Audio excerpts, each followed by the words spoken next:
इस आइलैंड पर अब सिर्फ जिंदा रहने की लड़ाई नहीं चल रही थी। हर कदम पर एक नया राज छिपा था और हर राज उन्हें पहले से भी ज्यादा खतरनाक सच्चाई के करीब ले जा रहा था। पिछले एपिसोड में हेनरी के दिए हुए मैप पर भरोसा करके सईद, चार्ली और एना लुसिया बीच कैंप छोड़कर निकल गए थे। तभी हेनरी मौका देखकर जैक और लॉक को भी ये बात बता देता है। पहले तो दोनों को उसकी बात मजाक जैसी लगती है, लेकिन जैक इसे हल्के में लेने की गलती नहीं करता। उसे जरा भी रिस्क लेना सही नहीं लगता, इसलिए वो तुरंत अपना सामान उठाकर उनके पीछे निकल पड़ता है और लॉक से कहता है कि हेनरी को वापस बंद कर दो। लेकिन असली मुसीबत अभी शुरू होने वाली थी। इतने सब के बाद भी हेनरी लॉक के दिमाग में शक पैदा करने की कोशिश करता है, लेकिन इस बार उसका दांव नहीं चलता। भले ही जैक और लॉक के बीच अक्सर फैसलों को लेकर टकराव रहता हो, लेकिन जब बात बाकी बचे लोगों की जान की आती है तो लॉक कभी समझौता नहीं करता। वो बिना एक पल गंवाए हेनरी को फिर से उसी कमरे में बंद कर देता है। अब हैच में लॉक अकेला रह जाता है। तभी उसे अचानक एक अजीब सी आवाज सुनाई देती है। वो आवाज का पीछा करते हुए कंप्यूटर रूम तक पहुंचता है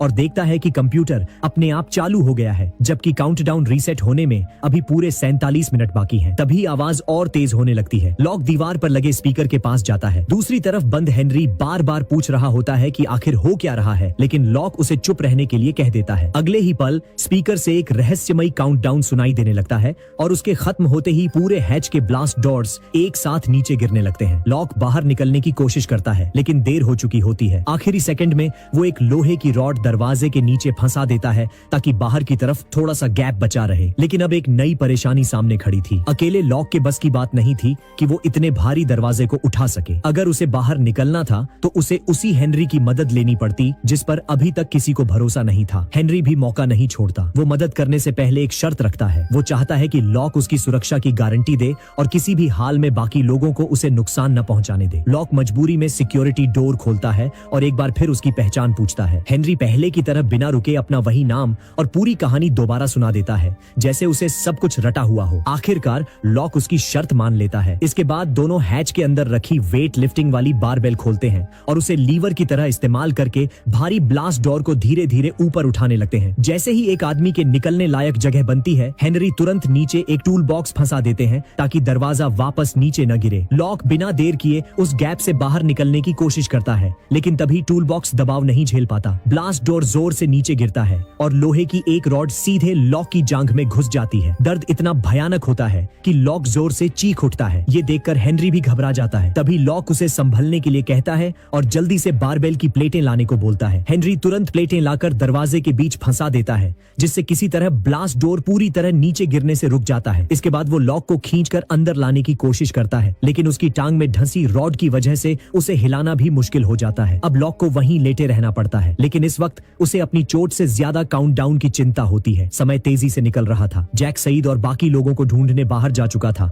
और उसके लौटने में अभी काफी देर थी। ऐसे में हैच को बचाने की उम्मीद अब उसी हेनरी पर टिकी थी, जिसकी असली पहचान पर अभी तक किसी को भरोसा नहीं था। अब लॉक हेनरी को काउंटडाउन रीसेट करने वाला नंबर बता देता है। फिर वो उसे समझाता है कि फूड स्टोरेज रूम के वेंटिलेशन डक्ट से बाहर निकलकर कंप्यूटर रूम तक पहुंचा जा सकता है। हेनरी तुरंत उसकी मदद करने के लिए तैयार हो जाता है, लेकिन उसकी हालत भी ज्यादा अच्छी नहीं होती। जैसे ही वो वेंटिलेशन कवर खोलता है, अचानक उसका संतुलन बिगड़ जाता है और वो नीचे गिरकर बेहोश हो जाता है। उधर काउंटडाउन लगातार चलता रहता है। जैसे जैसे समय खत्म होने लगता है, अलार्म की आवाज और तेज होती जाती है। तभी लॉक बार बार हेनरी को आवाज लगाता है। आखिरकार हेनरी की आंख खुलती है। इस बार वो बिना वक्त गंवाए वेंटिलेशन डक्ट के अंदर घुस जाता है। उधर काउंटडाउन अपनी आखिरी सीमा पर पहुंच चुका होता है। जैसे ही आखिरी अलार्म बजता है, पूरे हैच की बिजली अचानक बंद हो जाती है। चारों तरफ घना अंधेरा छा जाता है। कुछ पल के लिए ऐसा लगता है जैसे कोई बड़ी गड़बड़ हो गई हो, लेकिन ये अंधेरा ज्यादा देर नहीं रहता। अगले ही पल पूरे हैच में नीली रोशनी फैल जाती है। उसी रोशनी में लॉक देखता है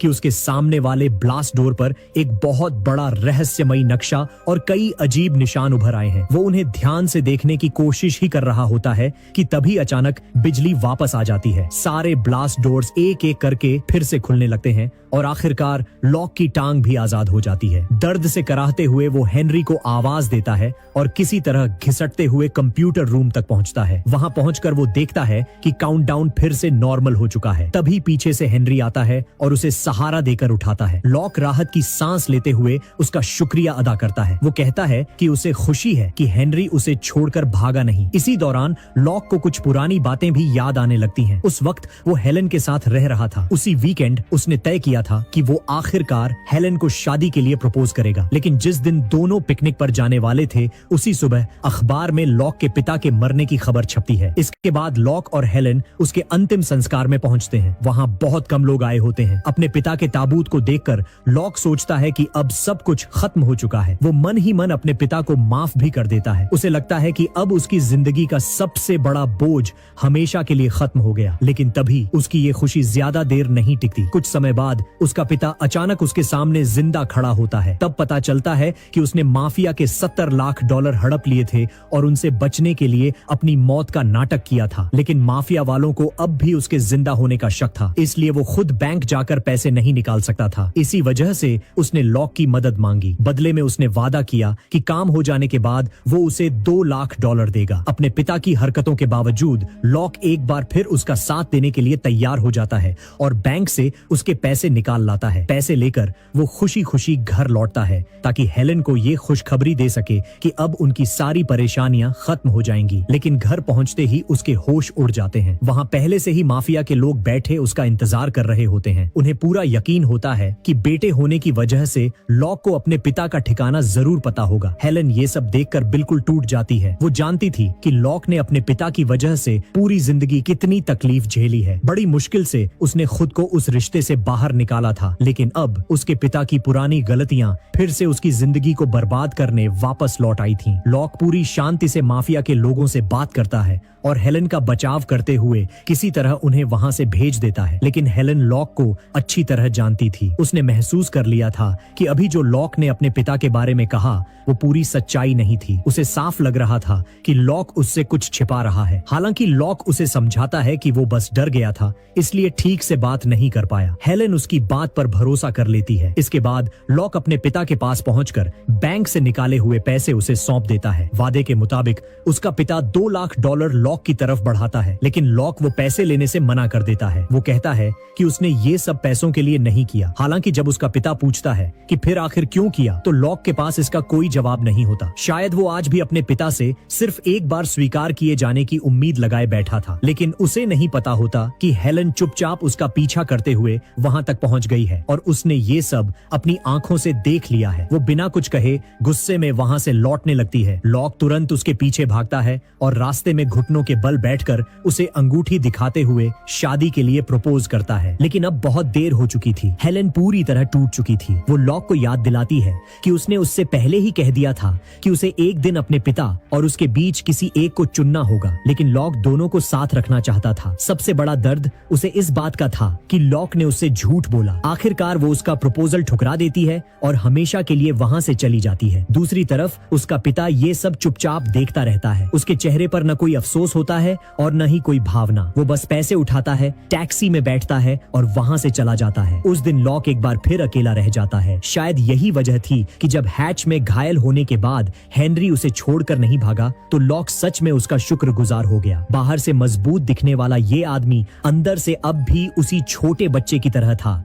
जिसे हमेशा इस बात का डर रहता था कि कहीं फिर से कोई उसे छोड़कर न चला जाए। दूसरी तरफ जैक, सईद और बाकी लोगों को ढूंढते हुए बीच कैंप तक पहुंचता है, लेकिन वहां किसी को भी नहीं पता होता कि वो तीनों आखिर किस तरफ गए हैं। हेनरी ने भी उसे कोई नक्शा नहीं दिया था, इसीलिए जैक के पास उन्हें ढूंढने का कोई रास्ता नहीं बचता। मजबूर होकर वो वापस हैच लौटने का फैसला करता है। तभी पीछे से सॉयर उसे आवाज देकर अपने कार्ड गेम में शामिल होने के लिए बुला लेता है। उस वक्त हर्ली लगातार कई बाजियां सॉयर से हार चुका होता है। सब कहते थे कि हर्ली बहुत लकी है, लेकिन इस बार उसकी किस्मत बिल्कुल साथ नहीं दे रही थी। दूसरी तरफ जैक जैसे ही खेल में बैठता है, पूरा माहौल बदल जाता है। उसकी कार्ड रीडिंग और खेलने का तरीका इतना शानदार होता है कि वो एक के बाद एक बाजी जीतने लगता है। सॉयर लगातार हारता चला जाता है। ये देखकर केट और हर्ली चुपचाप खेल छोड़ देते हैं ताकि सॉयर की ओर बेइज्जती न हो, और दूर जाकर ये लोग सॉयर को हारते देखकर अपनी हंसी नहीं रोक पाते। कुछ ही देर में खाने पीने का सारा सामान दांव पर लग चुका होता है। तब जैक कहता है कि अब अगर खेलना है तो सॉयर अपने पास छिपा कर रखी मेडिसिन्स को दांव पर लगाए। मजबूर होकर सॉयर ऐसा करता है, लेकिन इस बार भी किस्मत उसका साथ नहीं देती और वो फिर हार जाता है। जैक अपना जीता हुआ सामान उठाकर वहां से जाने लगता है। तभी सॉयर उसे रोककर पूछता है कि अगर उसे सच में कोई बड़ी चीज जीतनी थी तो उसने उसकी अपनी गन्स को दांव पर लगाने की बात क्यों नहीं की। जैक सिर्फ हल्की सी मुस्कान के साथ इतना कहता है कि जब उसे बंदूकों की जरूरत पड़ेगी तो वह उन्हें खुद ले लेगा। इतना कहकर वह वहां से चला जाता है। रात ढलते ही जैक एक बार फिर हैच की ओर बढ़ने लगता है। केट भी उसके साथ चल पड़ती है। काफी समय बाद दोनों को अकेले बात करने का मौका मिलता है, लेकिन तभी जंगल के अंदर उन्हें एक तेज रोशनी दिखाई देती है। दोनों तुरंत उस तरफ बढ़ते हैं। वहां पहुंचकर वो देखते हैं कि एक पैराशूट नीचे गिरा हुआ है और उसके साथ खाने पीने का काफी सामान भी आया है। उसी समय सईद, एना लूसिया और चार्ली भी वापस वहीं पहुंच जाते हैं। इसके बाद सभी लोग साथ में हैच लौटते हैं। अंदर पहुंचते ही जैक देखता है कि हेनरी लॉक की देखभाल कर रहा है। बिना एक पल गंवाए वो हेनरी को पकड़कर दीवार से भिड़ा देता है। उसी वक्त सईद भी अपनी गन उसकी तरफ तान देता है। फिर सईद बताता है कि वो लोग हेनरी के बताए हुए नक्शे वाली जगह पर जरूर पहुंचे थे। वहां उन्हें हॉट एयर बलून भी मिला और एक कब्र भी मिली, लेकिन उसे कुछ शक हुआ, इसीलिए उसने उस कब्र को खोद डाला। अंदर जिस आदमी की लाश थी उसके पास मौजूद पहचान पत्र से पता चला कि असली हेनरी वही था, यानी उनके सामने खड़ा ये आदमी हेनरी नहीं था। इसने सिर्फ असली हेनरी की कहानी चुराकर खुद पर लागू कर दी थी। दूसरी तरफ लॉक की टांग में फ्रैक्चर हो चुका था। जैक कहता है कि कैंप से उसके लिए व्हीलचेयर ले आनी चाहिए, लेकिन लॉक तुरंत मना कर देता है। आखिर में दोनों इस बात पर राजी होते हैं कि उसके लिए लकड़ी की बैसाखियां बना दी जाएंगी। इसके बाद भी लॉक हेनरी की तरफदारी करने की कोशिश करता है, लेकिन जैक उसकी एक नहीं सुनता। इस बार नकली हेनरी को पहले से भी ज्यादा सख्ती के साथ वेपन रूम में बंद कर दिया जाता है। उसके दोनों हाथ बांध दिए जाते हैं ताकि वो कुछ भी न कर सके। और अब सईद फिर से उससे पूछताछ शुरू करता है, लेकिन इस बार हेनरी अपनी कहानी बदल देता है। वो कहता है कि वो और असली हेनरी किसी रेस्क्यू टीम का हिस्सा थे। हॉट एयर बलून क्रैश होने के बाद असली हेनरी उसकी आंखों के सामने मर गया था। सईद उसकी बात पूरी होने का इंतजार भी नहीं करता। वो तुरंत एक छोटा सा कागज निकालता है जो उसे असली हेनरी की कब्र से मिला था। उस पर असली हेनरी ने अपनी पत्नी के नाम आखिरी खत लिखा था और उसमें वही कहानी लिखी थी जो ये आदमी अब तक अपनी बताता आ रहा था। अब साफ हो चुका था कि नकली हेनरी कभी न कभी असली हेनरी से जरूर मिला था। शायद उसने उससे ये सब जबरदस्ती उगलवाया भी था। इसलिए सईद का शक और मजबूत हो जाता है कि ये आदमी अदर्स का ही सदस्य है। इसके बाद वो उससे सीधे पूछता है कि अदर्स कितने लोग हैं, लेकिन इस सवाल पर पहली बार नकली हेनरी पूरी तरह घबरा जाता है। वह लगभग रोते हुए गिड़गिड़ाकर कहता है कि अगर उसने सब कुछ बता दिया तो वे लोग उसे बेहद दर्दनाक सजा देंगे। लेकिन सईद पर उसकी इस हालत का जरा भी असर नहीं होता, लेकिन उसकी इस बात से उसे एक अहम सुराग जरूर मिल जाता है। अब उसे यकीन हो जाता है कि अदर्स का लीडर कोई आदमी है। इसके बाद भी जब हेनरी कुछ नहीं बताता तो गुस्से में सईद अचानक उस पर गोली चला देता है। तभी एना लूसिया तुरंत बीच में आकर उसे रोक देती है। उधर गोली चलने की आवाज सुनते ही घायल लॉक भी अपनी जगह से बेचैन होकर उठ बैठता है, लेकिन तब तक जैक किसी तरह सईद को शांत कर चुका होता है। लॉक सिर्फ अपनी घायल टांग की तरफ देखता रह जाता है और अंदर ही अंदर गुस्सा दबाकर बैठ जाता है। कुछ देर बाद जब उसके लिए लकड़ी की बैसाखियां तैयार हो जाती हैं, तो वो सहारे के साथ वेपन रूम तक पहुंचता है और अकेले में नकली हेनरी से बात करता है। इस बातचीत में लॉक को उसकी असली पहचान के बारे में तो ज्यादा कुछ पता नहीं चलता, लेकिन हेनरी एक ऐसी बात बता देता है जिसे सुनकर लॉक खुद हैरान रह जाता है। वो कहता है कि जब लॉक ने उसे काउंटडाउन रीसेट करने के लिए भेजा था तब वो समय पर कंप्यूटर तक नहीं पहुंच पाया था। उसकी आंखों के सामने काउंटडाउन वाली स्क्रीन अचानक बदल गई थी। उस पर दिखने वाले सिंबल्स किसी और चीज में बदल गए थे। उसी दौरान पूरे हैच के अंदर किसी भारी मेटल के खींचने जैसी तेज आवाज गूंजने लगी, जैसे कहीं कोई बहुत बड़ा मैग्नेट चल पड़ा हो। हेनरी कहता है कि उस वक्त वो खुद भी बुरी तरह डर गया था, लेकिन कुछ ही पलों बाद काउंटडाउन फिर से अपने आप 108 मिनट पर लौट आया और सब कुछ पहले जैसा सामान्य हो गया। लॉक समझ नहीं पाता कि हेनरी सच बोल रहा है या फिर हमेशा की तरह उसके साथ कोई नया खेल खेल रहा है। इधर हैच के टेंशन भरे माहौल से बिल्कुल अलग बीच कैंप में माहौल काफी नॉर्मल होता है। हर्ली और लिब्बी साथ में जॉगिंग कर रहे होते हैं और दोनों पहले से कहीं ज्यादा करीब आ चुके होते हैं। बातों ही बातों में हर्ली पहली बार लिब्बी को अपनी सबसे बड़ी परेशानी बता देता है। वो कहता है कि उसका जरूरत से ज्यादा मोटापा सिर्फ खाने की आदत नहीं बल्कि एक बीमारी की वजह से है। इसके बाद वो लिब्बी को अपनी एक सीक्रेट जगह पर ले जाता है जहां उसने चोरी छिपे खाने का ढेर सारा सामान जमा करके रखा हुआ था। हर्ली मानता है कि वो खुद को खाने से रोक ही नहीं पाता। लिब्बी उसे हिम्मत देती है और कहती है कि अगर उसे सच में बदलना है तो पहला कदम अभी उठाना होगा। वो हर्ली से कहती है कि ये सारा छिपाया हुआ खाना फेंक दे और मान ले कि ये कभी था ही नहीं। काफी हिम्मत जुटाने के बाद हर्ली आखिरकार ऐसा कर देता है। ये करते ही उसे ऐसा महसूस होता है जैसे उसके दिल से बहुत बड़ा बोझ उतर गया हो। खुशी में वो लिबी को गले लगा लेता है। दोनों एक दूसरे के बेहद करीब आ जाते हैं और जैसे ही उनके बीच एक खूबसूरत पल आने वाला होता है तभी अचानक कई सर्वाइवर्स दौड़ते हुए वहां पहुंच जाते हैं। वो बताते हैं कि आइलैंड पर एक और फूड सप्लाई पैराशूट गिरा है। ये सुनते ही सभी लोग सामान लेने के लिए दौड़ पड़ते हैं, लेकिन हर्ली का ध्यान अचानक भीड़ में खड़े एक गंजे आदमी पर जाता है जिसने हॉस्पिटल वाला गाउन पहन रखा होता है। उसे देखते ही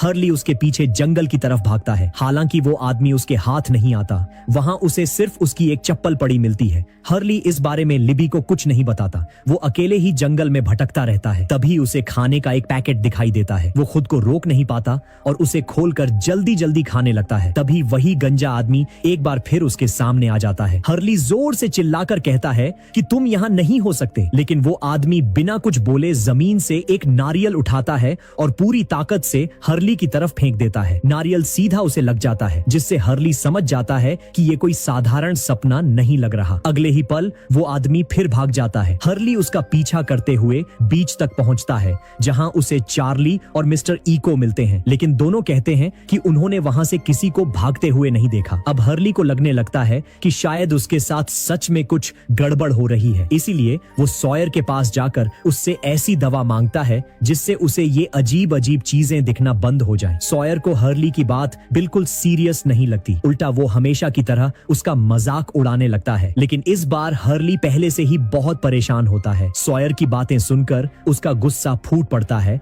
और वो सीधे सॉयर पर झपट पड़ता है। दोनों जमीन पर गिर जाते हैं। आसपास खड़े बाकी सर्वाइवर्स ये सब देखकर तमाशा देखने लगते हैं। आखिर में जिन बीच में आकर किसी तरह हर्ली को सॉयर से अलग करता है। अब हर्ली की हालत पहले से भी ज्यादा खराब हो चुकी होती है। वो अपना सामान समेटता है और फैसला करता है कि आज रात वो पुराने केव में अकेला रहेगा। लिब्बी उसे रोकने और समझाने की कोशिश करती है, लेकिन हर्ली साफ कह देता है कि इस वक्त उसे अकेला छोड़ दिया जाए। रास्ते में चलते हुए उसके बैग से खाने का सामान नीचे गिर जाता है। जमीन पर बिखरा खाना देखकर वो खुद को रोक नहीं पाता और वहीं बैठकर उसे खाने लगता है। तभी अचानक वही गंजा आदमी एक बार फिर उसके सामने आ खड़ा होता है। हर्ली डर के मारे अपनी आंखें कसकर बंद कर लेता है। वो खुद को समझाने की कोशिश करता है कि ये सिर्फ उसका भ्रम है, लेकिन जब वो दोबारा आंखें खोलता है तो वो आदमी अब भी वहीं खड़ा होता है। आखिर ये गंजा आदमी है कौन? तभी कहानी हमें हर्ली के पास्ट में ले जाती है। एक समय ऐसा था जब वो मानसिक अस्पताल में भर्ती था। वहां डॉक्टर लगातार उसे समझाते थे कि उसे अपनी जरूरत से ज्यादा खाने की आदत पर काबू पाना होगा, लेकिन उसी अस्पताल में उसका एक गंजा मरीज से परिचय हुआ। वो हर बार हर्ली को उल्टी सलाह देता था। कहता था कि जो मन करे वही करो, जितना खाना है उतना खाओ। जब हर्ली स्नैक की जगह सिर्फ खीरा खाने की कोशिश करता तो वही आदमी उसे दूसरे मरीजों के बिस्किट्स चुराकर खाने के लिए उकसाता। डॉक्टर हर्ली को समय पर दवाइयां देते और कहते कि उन्हें रोज लेना जरूरी है, लेकिन वो गंजा आदमी उसे दवा न खाने की सलाह देता। एक रात तो वो हर्ली को अस्पताल से भागने के लिए भी मना लेता है। उसी दौरान उनके डॉक्टर वहां आ जाते हैं। वो कहते हैं कि अस्पताल के नोटिस बोर्ड के लिए मरीजों की तस्वीर लेनी है, इसलिए वो हर्ली और उस गंजे आदमी की एक साथ फोटो खींचते हैं। फोटो खिंचवाने के बाद हर्ली दवा खाने का नाटक करता है, लेकिन मौका मिलते ही उसे चुपके से थूक देता है। बाद में डॉक्टर उससे अकेले में बात करते हैं। तभी पता चलता है कि हर्ली के साथ एक बहुत बड़ा हादसा हुआ था। एक दुर्घटना में कई लोगों की मौत हो गई थी और उनमें सिर्फ वही अकेला बचा था। तभी से उसे लगने लगा था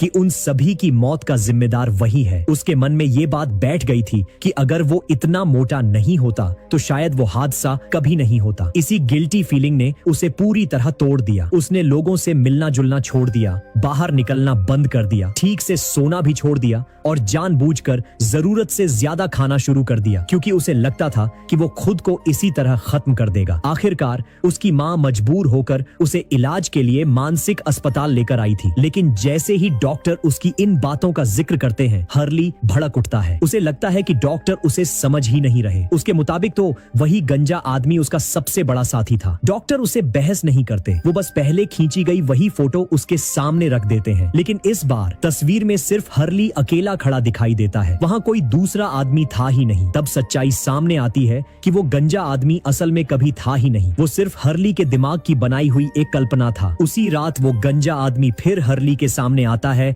और उसे अस्पताल से भागने के लिए कहता है। दोनों खिड़की तक पहुंच जाते हैं। गंजा आदमी बिना हिचकिचाए बाहर कूद जाता है, लेकिन इस बार हर्ली वहीं रुक जाता है। अब उसे समझ आ चुका था कि उसके सामने खड़ा इंसान कोई असली आदमी नहीं, बल्कि उसके अपने मन का डर और भ्रम था। हर्ली समझ चुका था कि अगर उसे सच में अपनी जिंदगी बदलनी है तो उसे अपने इस डर से बाहर निकलना होगा। इसलिए वो उस गंजे आदमी के साथ भागने से मना कर देता है और खिड़की बंद करके हमेशा के लिए अपने उस भ्रम को पीछे छोड़ देता है। लेकिन अब आइलैंड पर वही गंजा आदमी एक बार फिर उसके सामने आ खड़ा होता है। इस बार वो खुद मान लेता है कि वो हर्ली के दिमाग की ही एक कल्पना है, लेकिन साथ ही वो कहता है कि उसके पास एक बहुत जरूरी सच है। उसके मुताबिक हर्ली कभी हॉस्पिटल से बाहर निकला ही नहीं। प्लेन क्रैश, आइलैंड पर आना और यहाँ अब तक जो कुछ भी हुआ ये सब सिर्फ उसके दिमाग का बनाया हुआ भ्रम है। फिर वो हर्ली को धीरे धीरे एक ऊंची चट्टान के किनारे तक ले जाता है और कहता है कि अगर उसे सच जानना है तो बस नीचे छलांग लगा दे। जैसे ही वो कूदेगा उसकी आंख खुल जाएगी और वो फिर से हॉस्पिटल में होगा।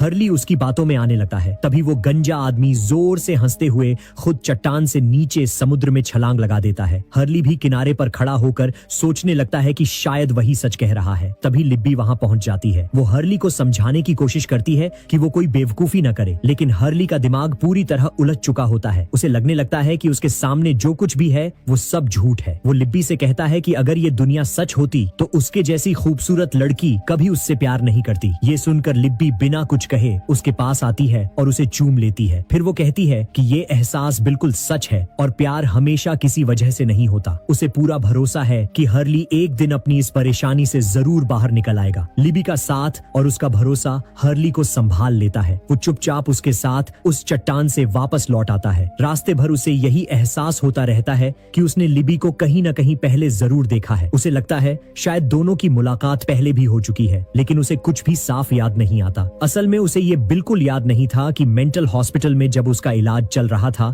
उसी दौरान लिब्बी भी वहीं अपनी जिंदगी के सबसे मुश्किल दौर से गुजर रही थी और इलाज करा रही थी। यानी सच तो ये था कि लिब्बी कोई साइकोलॉजिस्ट नहीं थी, बल्कि वो भी उसी हॉस्पिटल की एक पेशेंट थी। यहीं इस एपिसोड का अंत होता है। लेकिन अब सबसे बड़ा सवाल यही है कि अगर नकली हेनरी की काउंटडाउन वाली बात सच निकली तो क्या लॉक इतने समय से जिस बात पर अड्डा हुआ था वो सब बेकार साबित होने वाला है, या फिर शुरुआत से जैक जो कहता आ रहा था कि ये सब सिर्फ एक साइकोलॉजिकल एक्सपेरिमेंट है, क्या वही सच था? और एक बात जिसने सबको सोचने पर मजबूर कर दिया, जैसे ही हैच के ब्लास्ट डोर्स नीचे गिरे उसी वक्त जंगल में भी अजीब और अशुभ घटनाएं शुरू हो गईं। क्या ये सिर्फ एक संयोग था या इसके पीछे कोई बड़ा राज छिपा है? और सबसे अहम सवाल, अदर्स का लीडर आखिर कैसा होगा? इन सभी सवालों के जवाब हमें अगले एपिसोड में मिलेंगे।